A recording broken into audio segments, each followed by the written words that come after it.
ونستعينه ونستغفره ونعوذ بالله من شرور أنفسنا ومن سيئات أعمالنا من يهده الله فلا مضل له ومن يضلل فلا هادي له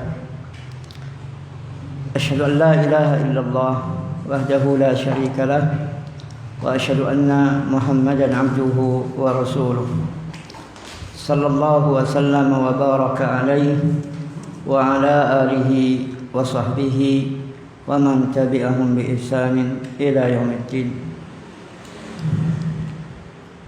قال الله تعالى في كتابه الكريم: يا أيها الذين آمنوا اتقوا الله حق تقاته ولا تموتن إلا وأنتم مسلمون. أما بعد، إخوة الإيمان rahimani wa rahimakumullah. Pertama-tama ya, mungkin kita semua, khususnya ana dengan antum semua baru berjumpa sesudah Idul Fitri kemarin, maka tidak ada salahnya ana ucapkan tahniah kepada antum semua. Taqabbalallahu minna wa minkum salihal a'mal. Semoga Allah Subhanahu wa taala menerima amal-amal salih kita semua. Ja'alanallahu wa iyyakum minal 'aidin wal faizin. Kullu 'amin wa antum bi khair. Ikhwatul iman rahimani wa rahimakumullah. Pada pertemuan malam hari ini kita masih merasakan suasana Idul Fitri. Suasana baru melepaskan kepergian tamu yang mulia, yaitu bulan Ramadan yang telah menempa kita dengan madrasatus siyam selama 1 bulan penuh. Dan mudah-mudahan saum yang kita lakukan di bulan Ramadan kemarin merealisasikan apa yang Allah Subhanahu wa taala sebutkan di dalam surat Al-Baqarah ayat 183, la'allakum tattaqun, agar kalian bertakwa, menjadi pribadi-pribadi muttaqin, pribadi-pribadi yang indah dan menawan, melebihi keindahan kupu-kupu yang memang indah berterbangan di taman-taman bunga. Sesudah kita lepaskan kepergian tamu yang agung, jangan kita semakin jatuh ke titik nadir. Jangan sampai jatuh, benar-benar jatuh, apalagi sampai tertimba tangga. Sebab kita suka tidak suka, ngaku tidak ngaku, kalau sudah Ramadan itu grafik ketaatan kita berturun. Suka tidak suka, ngaku tidak ngaku, tidak bisa ya, di hari Syawal, 1 Syawal saja kita jadikan seperti Ramadan. Tidak bisa. Maka jangan sampai grafik itu turun begitu drastis. Apalagi seakan-akan hanya menjadikan kita Ramadanian bukan Rabbanian. Orang yang hanya taat, hanya kenal Allah Subhanahu wa taala, hanya mau melaksanakan perintah di bulan Ramadan saja. Di bulan yang lainnya wassalam. Tapi kita harus menjadi Rabbaniyah, orang yang selalu melaksanakan perintah-perintah Rabb kita Allah Subhanahu wa taala. Walaupun ya tadi ya kita akui ataupun tidak akui, begitu lepas Ramadan turun grafik kita. Maka jangan turunnya terus menerus. Jangan sampai kita kalah dengan kupu-kupu. Kupu-kupu juga makhluk yang melaksanakan saum. Bahkan saumnya mungkin lebih berat dari kita. Tidak hanya makan, tidak hanya meninggalkan makan dan minum. Mereka ngurung diri di rumahnya di dalam kepompong. Kita alhamdulillah saat saum nggak harus ngurung diri. Ya, jangankan nggak ada lockdown saja kita masih kelayaban gitu kan. Kalau kita saumnya harus seperti kepompong, kayaknya nggak ada yang kuat. Apalagi laki-laki yang hobinya keluar rumah, ya memang sunnatullah laki-laki keluar rumah cari nafkah gitu kan. Kita hanya suruh meninggalkan makan, minum dan hal-hal yang membatalkan yang lainnya. Tidak disuruh mengurung diri kita di dalam ya rumah, apalagi kamar saja.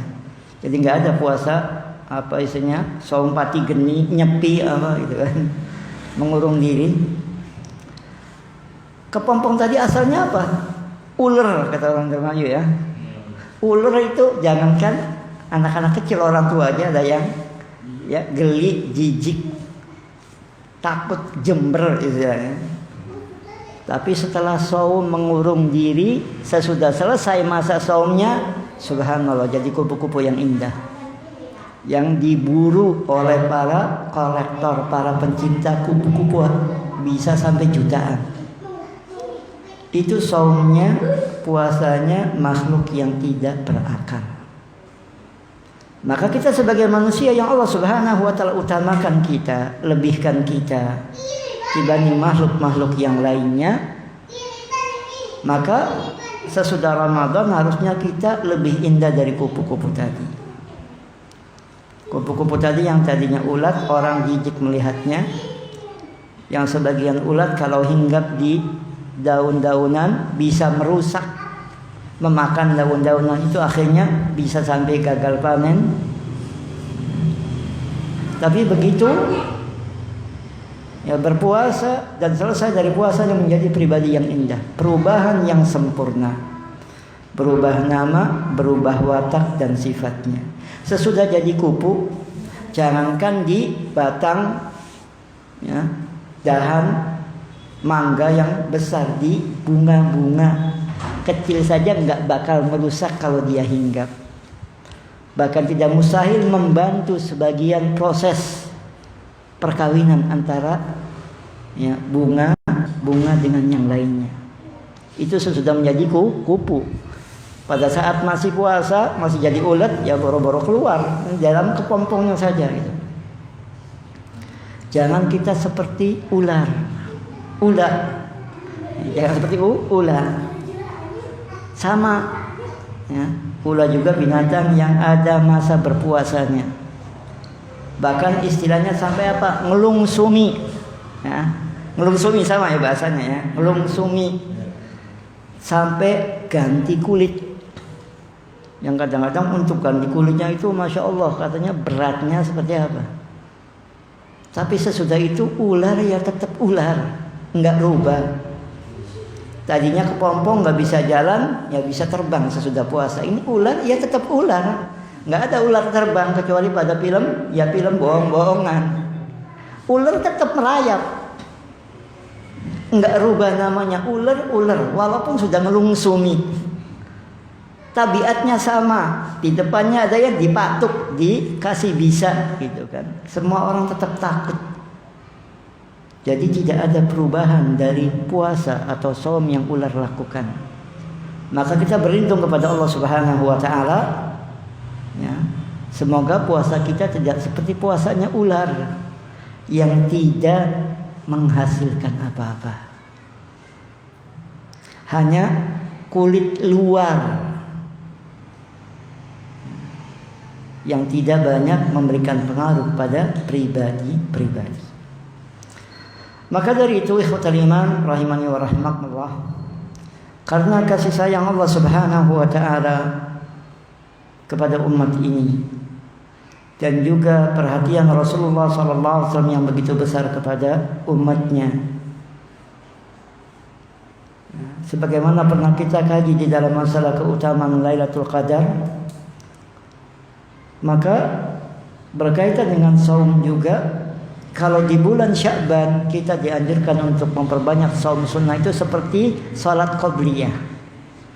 Maka sesudah saum Ramadan juga kita dianjurkan untuk berpuasa 6 hari di bulan Syawal. Ini seperti salat ba'diyah. Bahkan Rasulullah SAW menyampaikan di dalam hadis yang maknanya man shama Ramadana thumma atba'ahu sittan min Syawal kana kasiyamid dahr, rawahu Muslim, al kama qala sallallahu alaihi wasallam. Barang siapa yang berpuasa di bulan Ramadan, kemudian diikuti dengan puasa 6 hari di bulan Syawal, karena kasiyamid dahr, dia seperti mendapatkan pahala puasa 1 tahun. Bagaimana bisa 1 tahun? Karena ibadah saum itu kalau dilipat gandakan 10 kali lipat saja, ini istilahnya minimalnya.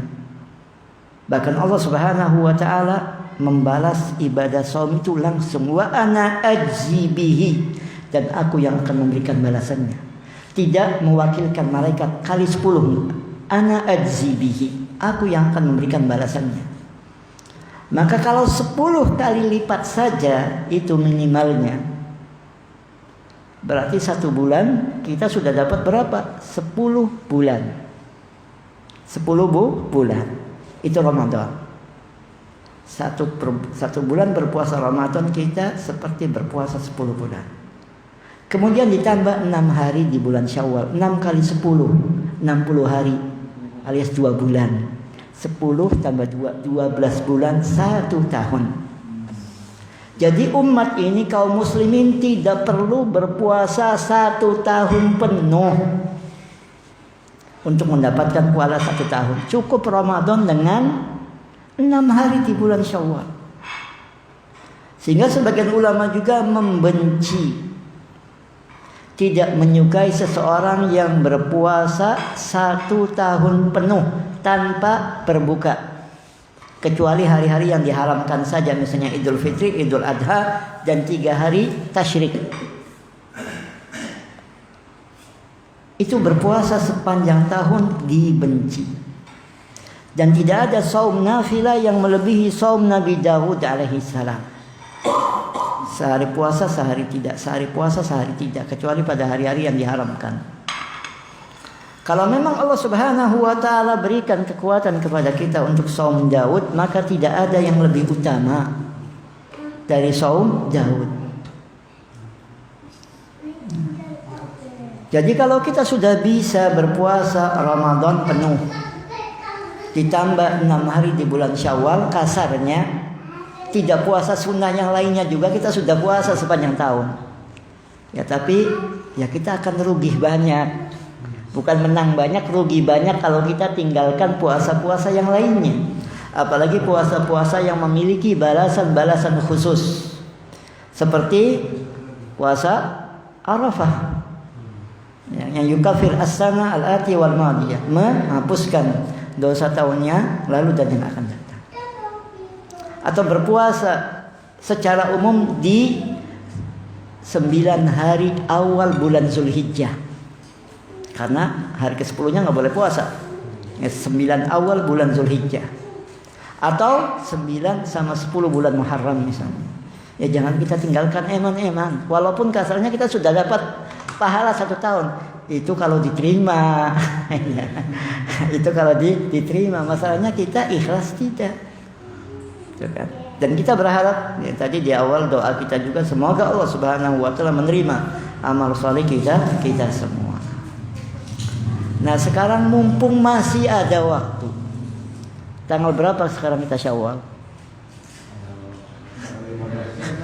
Ini 14. Masuk 14 sudah tadi maghrib ya, 14. Kalau lihat kalender Syawal sekarang harinya 30. Jadi akhirnya itu 11 Juni hari Jumat. Tapi jangan kita pepetkan hari terakhirnya hari Jumat, barangkali hitungannya salah, sebenarnya terakhirnya hari Kamis. Jadi kalau mau metit puasanya mau metit, yang terakhir itu hari Kamis dah aman. Ya. Yang sudah selesai alhamdulillah. Ya kan? Yang sudah selesai alhamdulillah, yang belum masih ada jangan malas. Tapi ingat, bayar dulu Ramadannya. Yang masih punya hutang Ramadan bayar dulu. Lebih baik bayar utang dulu daripada kita sedekah. Kita sedekah, kelihatan orang yang ngasih hutang pada kita, utang durung bayar, sedekah. Itu manusia. Kalau Allah Subhanahu wa ta'ala beda dengan manusia. Allah Subhanahu wa taala tidak akan menyia-nyiakan puasa Syawal kita walaupun kita belum bayar Ramadan. Tapi mungkin tadi balasannya tidak seperti yang Rasulullah janjikan, karena kasiyamid dahr. Karena apa? Man shoma Ramadan, siapa yang berpuasa di bulan Ramadan, dia Ramadannya masih cutak, masih bolong. Tambal dulu yang bolong. Bolong 4 masih ada, 16, 15 hari bisa kalau mau. Kalau mau dapat pahala berpuasa sepanjang tahun.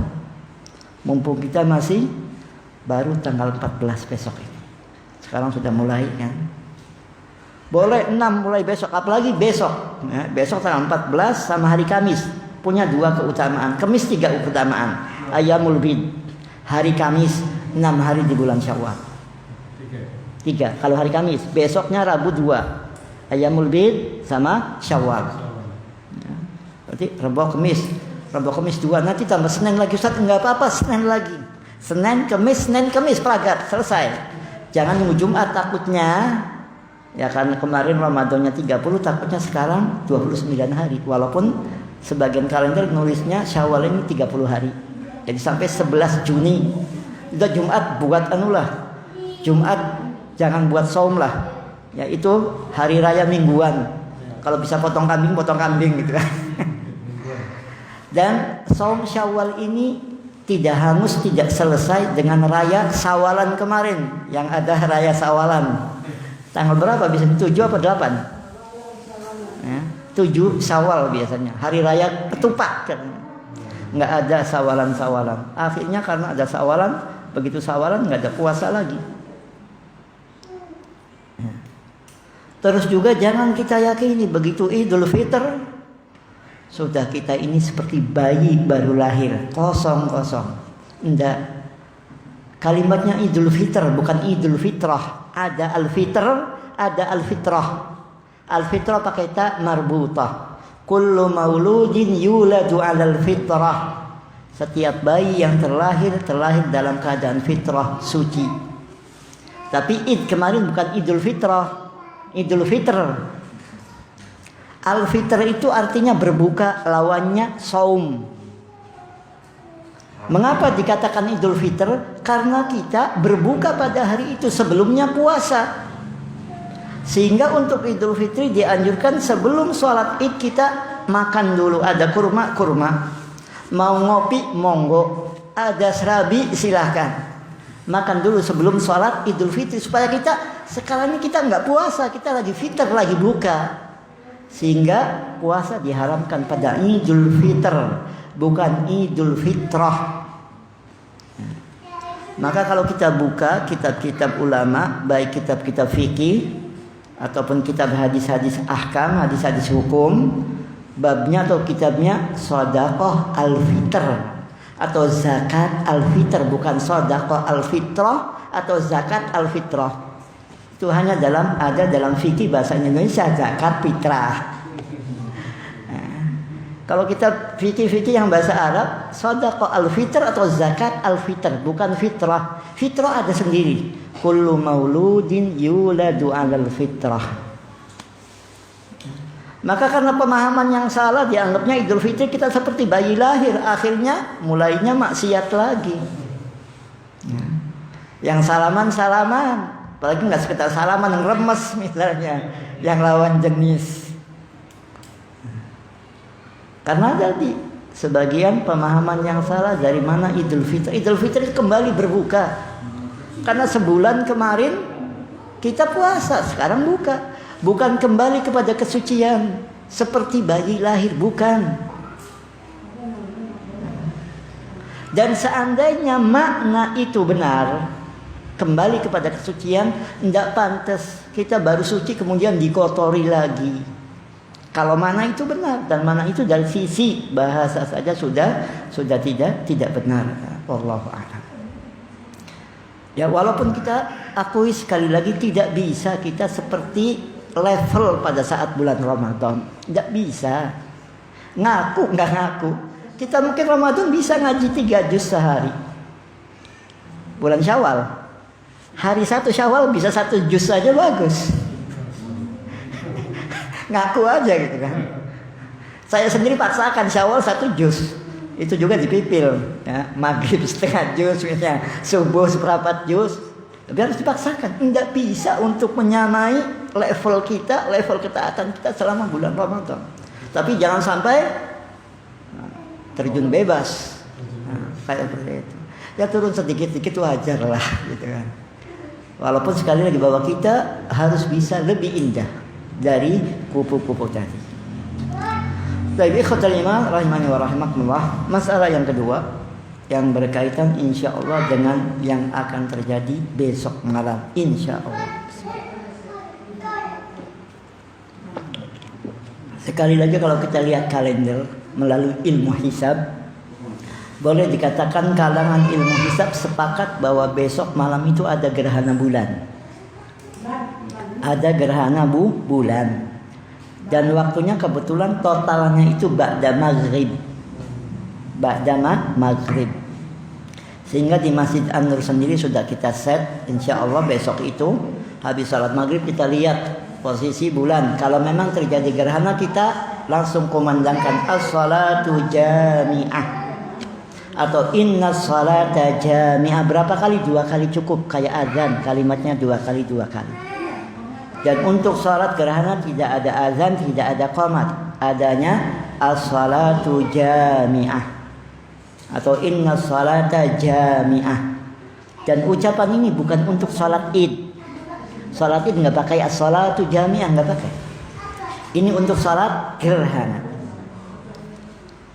Waktu gerhananya memang sebelum maghrib mulainya, tapi puncaknya itu sesudah salat maghrib.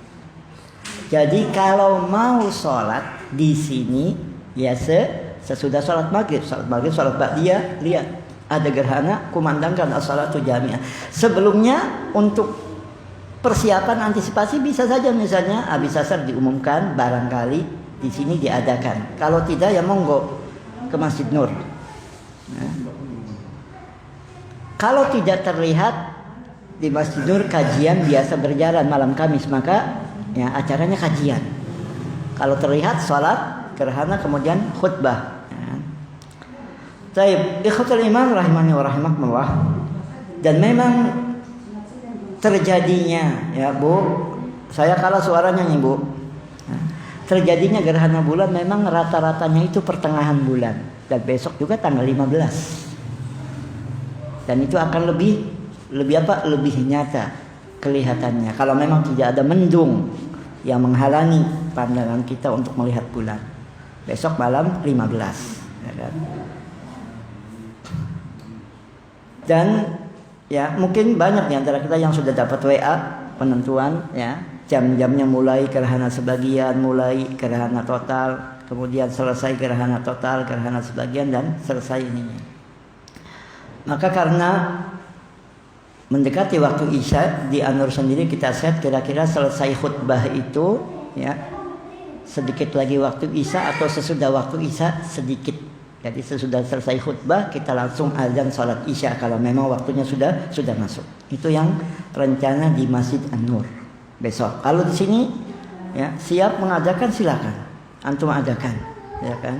Ya mungkin perlu pemberitahuan, sosialisasi apa pada zuhur apa pada subuh besok kepada sebagian jamaah untuk siap-siap.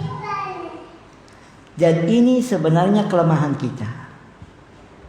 Aslinya di zaman Nabi SAW tidak ada woro-woro, tidak ada persiapan untuk salat gerhana. Spontanitas.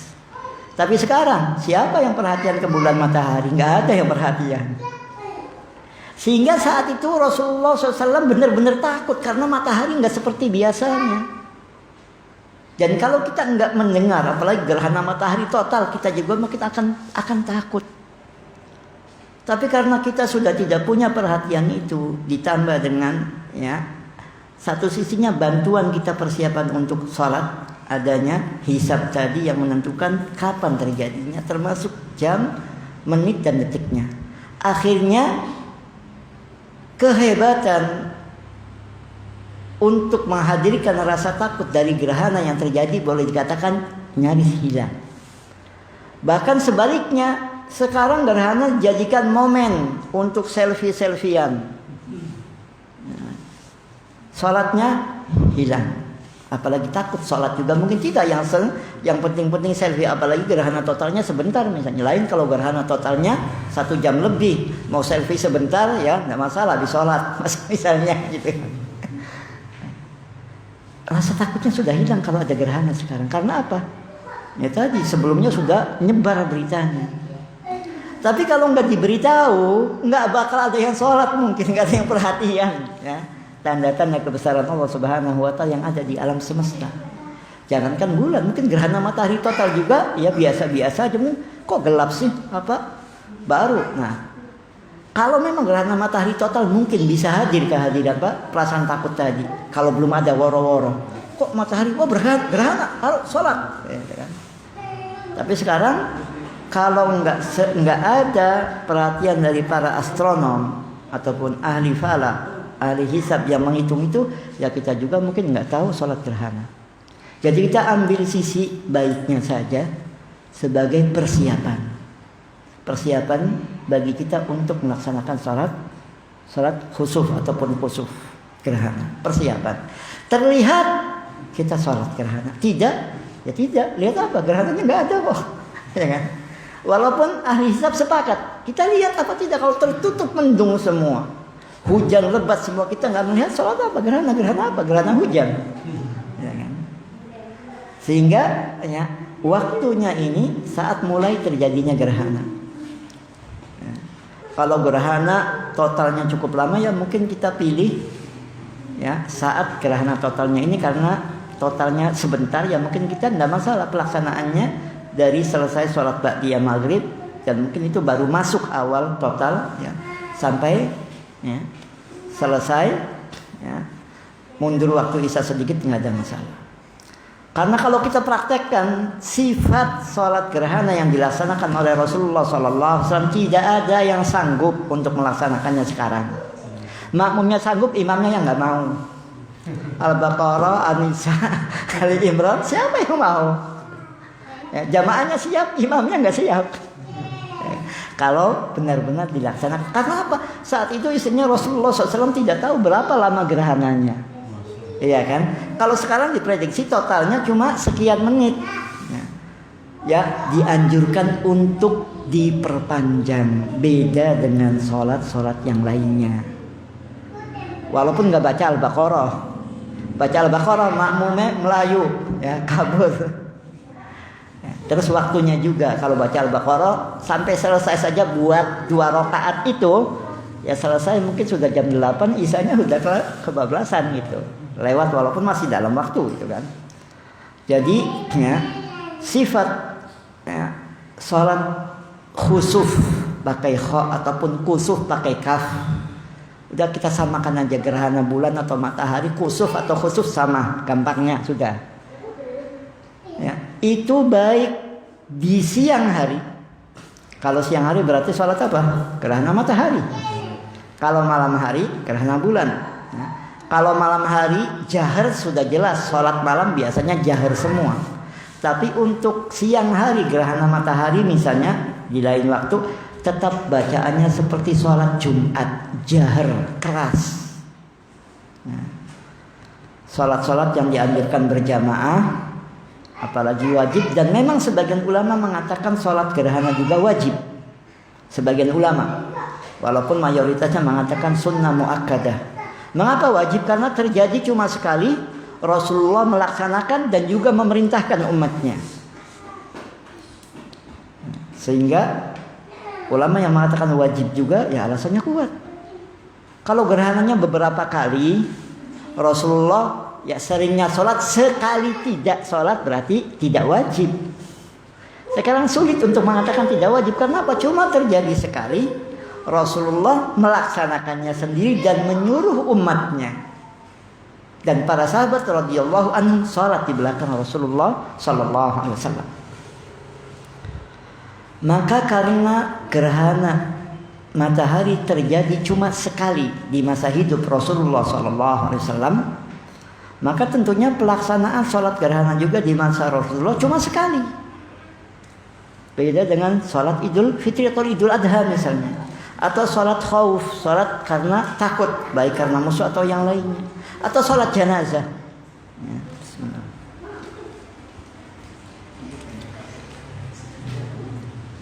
Kalau sholat jenazah misalnya, yang ma'ruf, yang masyhur, yang mungkin banyak dipilih, ya, jumlah takbirnya ya 4 takbir jenazah, bukan 4 rakaat ya, 4 takbir. Ada yang mengatakan 5 takbir, ada yang mengatakan 6 takbir. Tidak mustahil itu bisa terjadi karena Rasulullah beberapa kali sholat jenazah. Ya. Sehingga bisa digabung sekali 4, sekali 5. Jadi kalau ada yang 5 kali jangan diingkari. Sholat jenazah. Sholat khauf, ya sekali musuhnya di depan kiblat, atau musuhnya di belakang kiblat, atau musuhnya nggak tahu di mana. Caranya beda-beda karena Rasulullah juga perangnya bukan cuma sekali, beberapa kali perang, puluhan, sehingga sifat sholatnya juga bermacam-macam. Nah kalau sholat gerhana cuma 1 kali, jadi kalau ada riwayat-riwayat yang berbeda, maka ya caranya dengan mentarjih mana yang lebih kuat. Bukan masing-masing boleh dilaksanakan. Karena ya nanti akan sebutkan sifatnya, ada yang mengatakan rakaatnya sepakat 2 rakaat. Cuma rukuknya ada yang mengatakan setiap rakaat 2 ruku. Ada yang 3 ruku, ada yang 4 ruku, sampai ada yang mengatakan 5 ruku. Maka dari riwayat-riwayat yang banyak tadi, mayoritas ulama, dan ini adalah pendapat yang rajih, yang kuat, memilih bahwa salat khusuf, gerhana bulan atau matahari itu 2 rakaat. Setiap rakaatnya ada 2 ruku. Cuma itu saja bedanya dengan salat-salat sunnah yang lainnya, kalau dikatakan itu sunnah.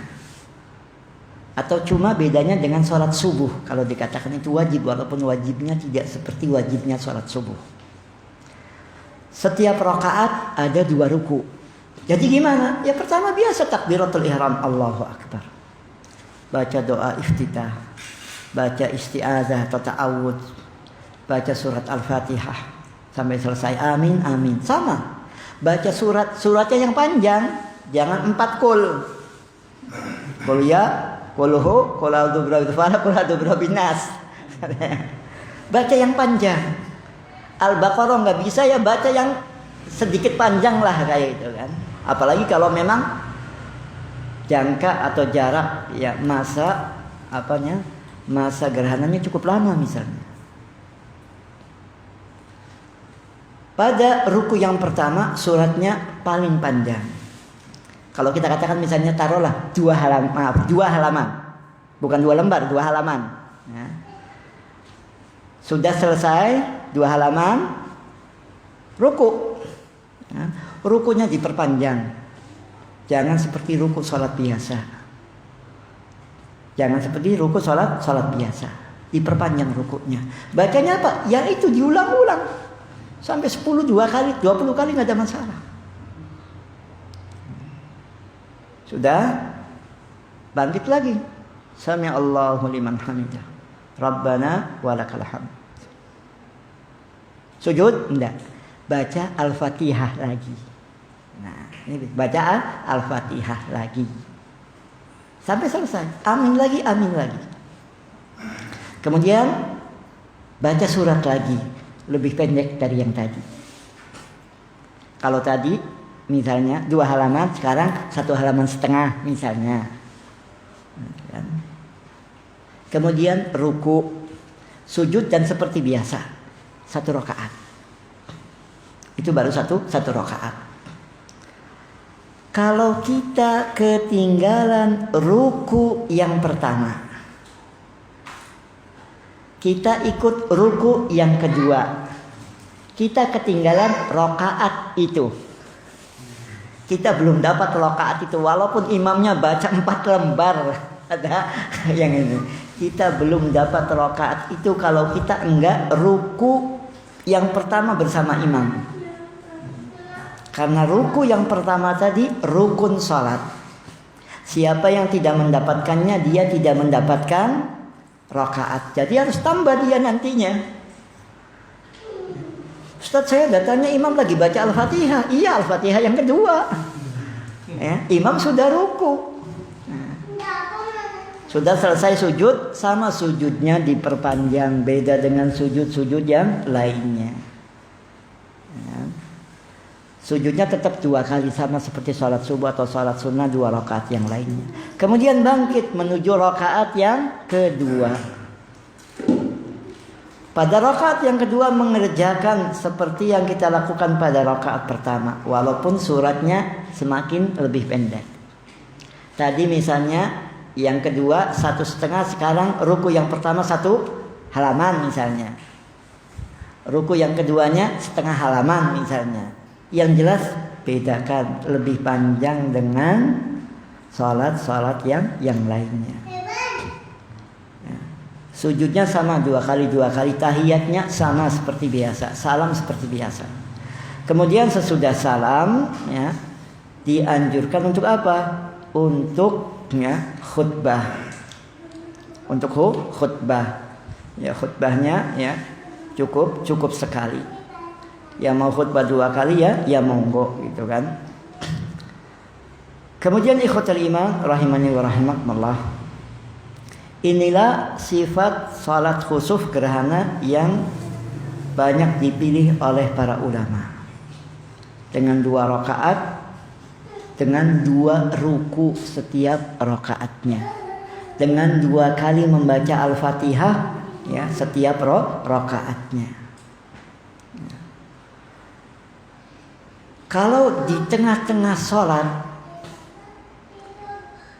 kita tahu gerhana sudah selesai, apalagi gerhana sebagiannya misalnya sudah selesai, ya jangan kita pedot sholatnya langsung assalamualaikum, selesaikan, tapi dipersingkat. Tapi kita dari mana tahunya gitu kan? Masa lagi sholat sambil lihat terus gitu kan? Makanya karena sekarang sudah kita tahu masanya, kita bisa prediksi. Totalnya misalnya 20 menit. 20 menit ini berarti kalau saya baca surat ini, insya Allah sudah selesai. Ya. Walaupun khutbahnya misalnya gerhananya sudah selesai, tidak ada masalah. Tapi kalau kita kebablasan, langit mendung, nggak terlihat pada jam-jam yang sudah ditentukan oleh ahli hisab, jam sekian. Kemudian mendungnya hilang, tapi gerhana sudah selesai. Ya sudah, nggak ada sholat gerhana, sudah lewat waktunya. Maka antum ya, memang kalau memang mau mengadakan di sini mulai besok, atau nanti saya kirimkan sebagian ini ya, edaran ada yang dari Persis, ada yang dari MUI Jakarta kalau tidak salah, ya untuk waktu-waktunya gitu kan. Kalau antum berniat mengadakan di sini, kalau tidak ya monggo di Masjid An-Nur gitu kan, insya Allah. Ya, itu diadakan ya. Persiapannya nanti dari ini gitu kan. Tapi tadi kalau kelewatan waktunya karena kita tidak melihat pada saat yang sudah tertulis, kemudian ya mendung tidak ada tapi gerhana sudah selesai, ya sudah, tidak ada sholat gerhana. Tapi pada saat kita melaksanakan tidak mungkin kita tahu selesai gitu karena lagi sholat, ya kita prediksi waktunya. Kita set waktunya kira-kira selesai sholat, ya gerhana juga sudah selesai, tinggal khutbah ya, sesudah itu ya, khutbahnya ya tentunya ya, berkaitan dengan masalah gerhana. Dan salah satu tujuan terjadinya gerhana itu adalah untuk apa? Yukhawwifullahu bihi ibadah. Allah Subhanahu wa taala menakut-nakuti hambanya dengan hal itu. Itu aslinya supaya manusia takut. Matahari bulan bisa seperti ini, maka yang bisa menjadikan bulan gerhana ataupun matahari gerhana ya, bisa juga menghancurkan matahari dan bulan. Idza syamsu kuwirat wa idzan nujumu kadarat dan seterusnya. Sebagai isyarat akan terjadinya hari kiamat. Namun ya karena sudah mungkin kebalnya ya, rasa takut orang nggak takut lagi dengan gerhana seperti itu. Akhirnya malah kita di foto-fotoan. Malah pernah kita dengar ada gerhana ya, saat itu juga diadakan pesta dangdut di tempat itu. Allahul musta'an. Yang harusnya takut justru jadikan momen. Dijadikan, dikemas untuk apa? Promosi, cari duit. Seperti itu. Padahal Rasulullah SAW begitu benar-benar takut pada saat terjadi gerhana. Dan gerhana bukan terjadi karena kematian ataupun lahirnya seseorang yang dianggap orang besar. Kalau memang gerhana itu terjadi karena kematian salah seorang putra Rasulullah sallallahu alaihi wasallam karena memang qadarullah waktunya berbarengan, maka tentunya kematian ataupun wafatnya Rasulullah SAW lebih berhak untuk terjadi gerhana. Kalau memang terjadinya itu karena kematian orang-orang yang besar, orang-orang yang agung. Ataupun keyakinan orang-orang Syiah misalnya, ya, langit ya nangis darah pada saat syahidnya Husain bin Ali radhiyallahu anhu. Kalau memang terjadi seperti itu pada saat syahid ayahnya Ali bin Abi Thalib yang lebih utama, ya harusnya lebih dahsyat lagi. Dan pada saat wafatnya Rasulullah SAW harusnya lebih dahsyat lagi gitu. Tapi karena ya, gerhana tidak terjadi karena kematian ataupun lahirnya seseorang, Allah Subhanahu wa taala ingin dengan hal itu untuk menakut-nakuti hambanya.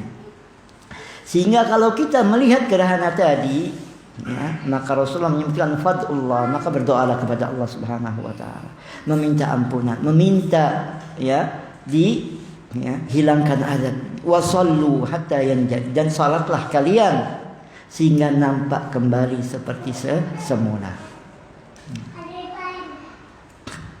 Maka kalau kita sudah kelewatan waktunya karena satu dan lain sebab, dan mungkin kita karena tadinya tertutup pendung tidak dikodok sesudah itu, sudah lewat waktunya, sudah lewat karena maksud dan tujuannya juga sudah terlewat. Sehingga ya, kita diusahakan ngeset waktu sholatnya itu benar-benar pada saat ya, terjadi gerhana, baik mulai gerhana sebagiannya sampai selesai sebagiannya. Ya, kalau besoknya sedikit atau cepat ya waktu totalnya mungkin kita ambil dari mulai sebagian. Tapi kalau terlalu panjang waktu gerhana totalnya sampai 2 jam lebih misalnya, mampu kita sholat 2 jam. Dan kita sholatnya cuma 1/4 jam, tambah khutbahnya 1/4 jam, selesai khutbah masih gerhana, ya sudah, nggak perlu diulang sholatnya. Kalau mau niat sholat panjang ya tadi, gitu kan, baca Al-Baqarah. Kalau memang waktu gerhana totalnya cukup lama. Jadi kalau selesai masih gerhana, ya nggak perlu diulang, tapi banyak berdoa, ya, beristighfar, meminta ampunan kepada Allah Subhanahu wa taala, berzikir.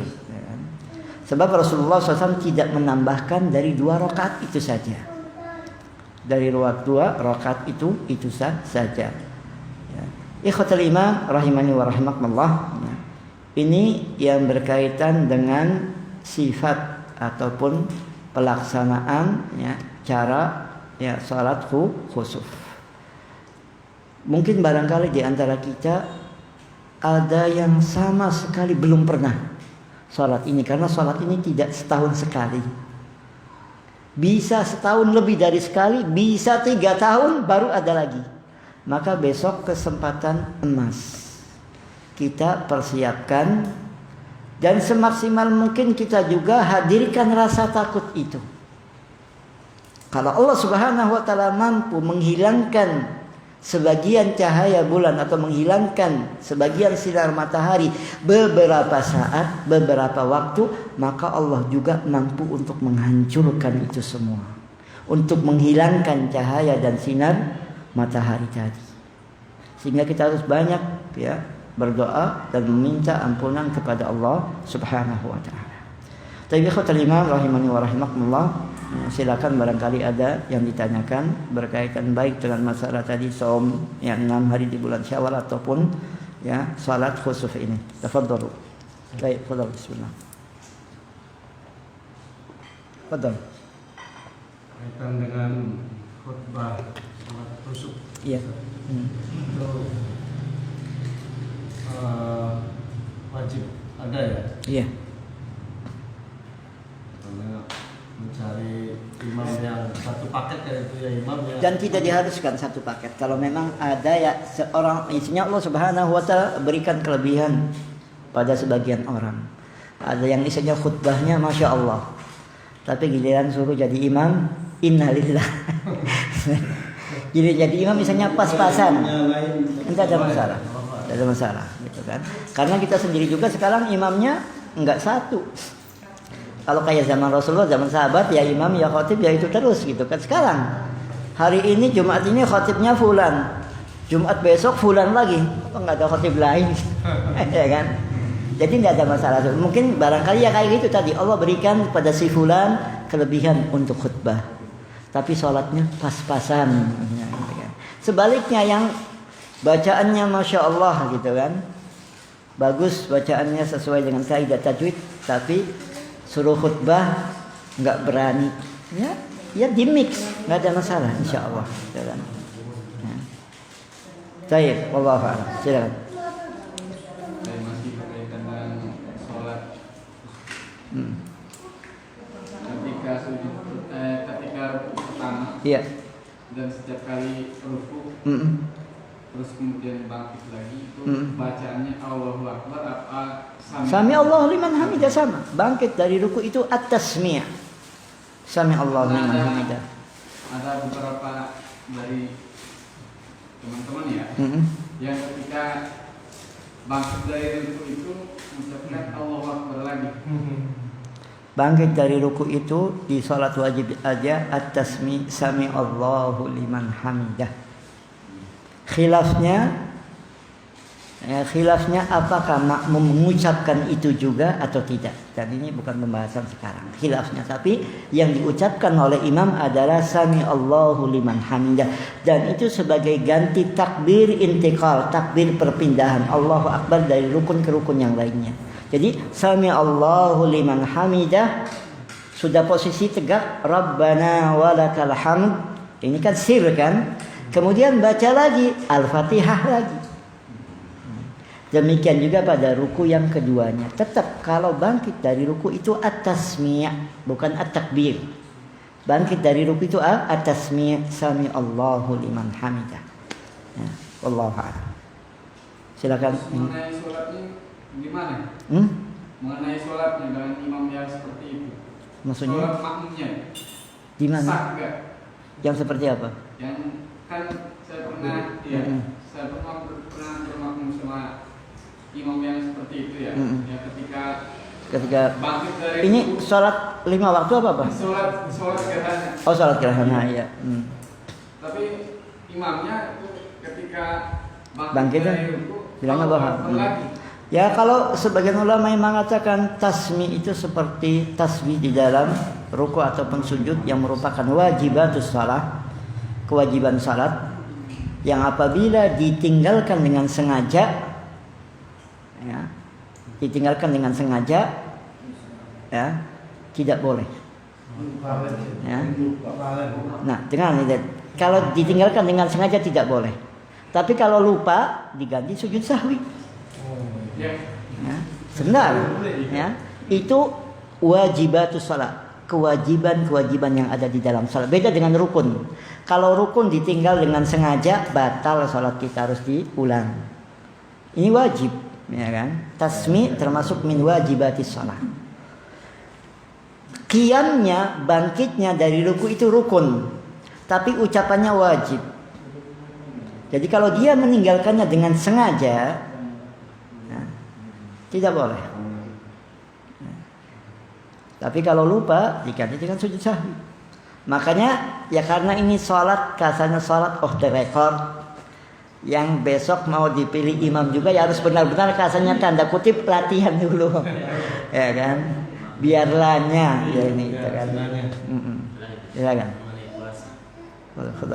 Kalau mau maghrib tinggal setengah jam atau 1 jam bagi perempuan yang kedatangannya bulan. Iya. Itu nanti dipotong lagi apa puasa diterusin? Puasa apa ini? Puasa wajib. Puasa wajib. Jangankan setengah jam, 5 menit. Rasanya 1 menit. Cuma kalau 1 menit kan mungkin jamnya ini telat apa gitu kan. Pilihan wanitanya gimana ya. Katanya 1 menit kalau benar haid, darah haid keluar, batal hari itu, harus diqadha. Jangan setengah jam, 5 menit juga harus diqadha. Dia sudah puasa, Allah tidak akan nyia-nyiakan. Insya Allah Allah kasih pahala. Allah nggak bakhil kayak kita, nggak perhitungan kayak majikan. Kamu ya, bolos 1 jam, potong 1 jam. Ya kan? Allah Subhanahu wa taala karim. Ya kan? Jadi jangankan setengah jam, 5 menit sebelum masuk waktu maghrib perempuan kedatangan haidnya, batallah saumnya pada hari itu dan harus diqadha. Kalau saum wajib. Kalau saum sunnah, aslinya aja sunnah. Jadi qadanya tidak wajib. Dia mau mengqadha bagus. Tidak juga, ya, tidak ada masalah. Ya, wallahu a'lam. Silakan yang terakhir. Masih ada? Jadi tadi itu sah nggak sholat makmumnya itu sah? Ya? Pertanyaannya Pak Yosif. Sah nggak sholat makmumnya? Kenapa nggak sah tidak sholat imamnya? Ya kan? Baik, ini sudah terjadi. Yang sudah terjadi, Rabbana la tu'akhidna in nasina aw akhtana. Mudah-mudahan Allah Subhanahu wa taala menerima amal ibadah kita semua. Dan mudah-mudahan Allah Subhanahu wa taala memaafkan kesalahan-kesalahan kita ataupun ketidaktahuan dan ketidakmengertian kita. Tapi sesudah itu, ya, ta'allamu, belajarlah. Kita selalu harus iqra, membaca. Hadiri kajian, ya, seperti itu. Ya, Allah. Yang terakhir, ya bonus yang jemput, ya. Silakan. Umumnya di masyarakat kampung, itu kalau ada gerhana, yang takut itu orang hamil. Iya. Hamil. Sebagai kita yang sudah tahu maksimal untuk mentakwakannya bagaimana? Tayyib. Ya mungkin apalagi dulu ya, apalagi gerhana matahari. Keyakinan masyarakat, ya awam dulu itu katanya mataharinya ditelan buta hijau apa segala macam gitu. Ada yang suruh masuk kurungan ayam apa itu ya kan, longan amben apa itu, nyiksa diri sendiri. Ya. Nyiksa diri sendiri, tidak ada tuntunan. Yang dilaksanakan oleh Rasulullah sallallahu alaihi wasallam saat terjadi gerhana adalah salat. Ya. Menghadirkan rasa takut, istighfar, doa sebanyak-banyaknya. Kemudian juga bersedekah. Bukan yang hamil masuk amben. Iya, ambennya kalau tinggi bisa masuk, kalau enggak masuk perutnya. Masalah. Apalagi sampai lahiran gara-gara itu misalnya. Jadi keyakinan-keyakinan yang beredar di masyarakat tentang mistik-mistik ataupun yang berkaitan dengan itu saat terjadi gerhana, baik gerhana bulan apalagi gerhana matahari, itu adalah keyakinan-keyakinan yang tidak ada dasarnya. Bukan karena kelahiran seseorang, bukan karena kematian seseorang. Orang mati, orang lahir setiap saat ada. Iya kan? Masa harus setiap saat terjadi gerhana? Ya kan? Salat wajib saja masih banyak yang meninggalkan, apalagi kalau setiap hari harus salat gerhana. Ya, istilahnya qaddarallahu wa ma syaa fa'al. Gerhana ini ada yang rutin terjadinya setiap sekian tahun sekali misalnya. Ada yang tidak rutin. Dan alhamdulillah penentuan terjadinya gerhana itu bisa dipelajari, bukan ilmu gaib. Bisa dipelajari, bisa dihitung bagi yang mau belajar. Namun hitung-hitungan tadi hasilnya tidak mengharuskan kita melaksanakan salat. Seperti besok ini, insya Allah ahli hisab sepakat waktunya itu antara maghrib dengan isya. Tapi kalau besok hujan besar, mendung, tebal banget, kita tidak melihat gerhana, ya tidak ada salat gerhana. Walaupun hitungan di atas kertas ya, ada gerhana. Mana gerhananya? Ya kan tidak ada. Wallahu a'lam. Jadi kita hilangkan juga keyakinan-keyakinan di tengah-tengah masyarakat yang tidak benar ini. Allah hanya ingin mengingatkan hamba-hambanya, menakut-nakuti hambanya dengan peristiwa alam yang tidak biasa ini. Kalau Allah Subhanahu wa taala mampu menghilangkan sebagian, menghentikan sebagian sinar ataupun cahaya bulan, sinar matahari, maka Allah juga mampu untuk menggulung itu semua, untuk menghancurkan itu semua, untuk menabrakkan itu semua, karena Allah lah yang menciptakannya, memilikinya dan juga mengaturnya. Dan mudah-mudahan Allah Subhanahu wa taala menjadikan kita semua orang-orang yang mengambil ibrah, pelajaran dari ayat-ayat kauniyah ayat-ayat kebesaran Allah Subhanahu wa taala yang ada di alam semesta, apalagi dari ayat-ayat Qur'aniyah. Allahumma amin. Aqulu qouli hadza wa astaghfirullah li wa lakum. Subhanakallahumma wa bihamdik asyhadu an la ilaha illa anta astaghfiruka wa atubu ilaik. Wassalamu alaikum warahmatullahi wabarakatuh.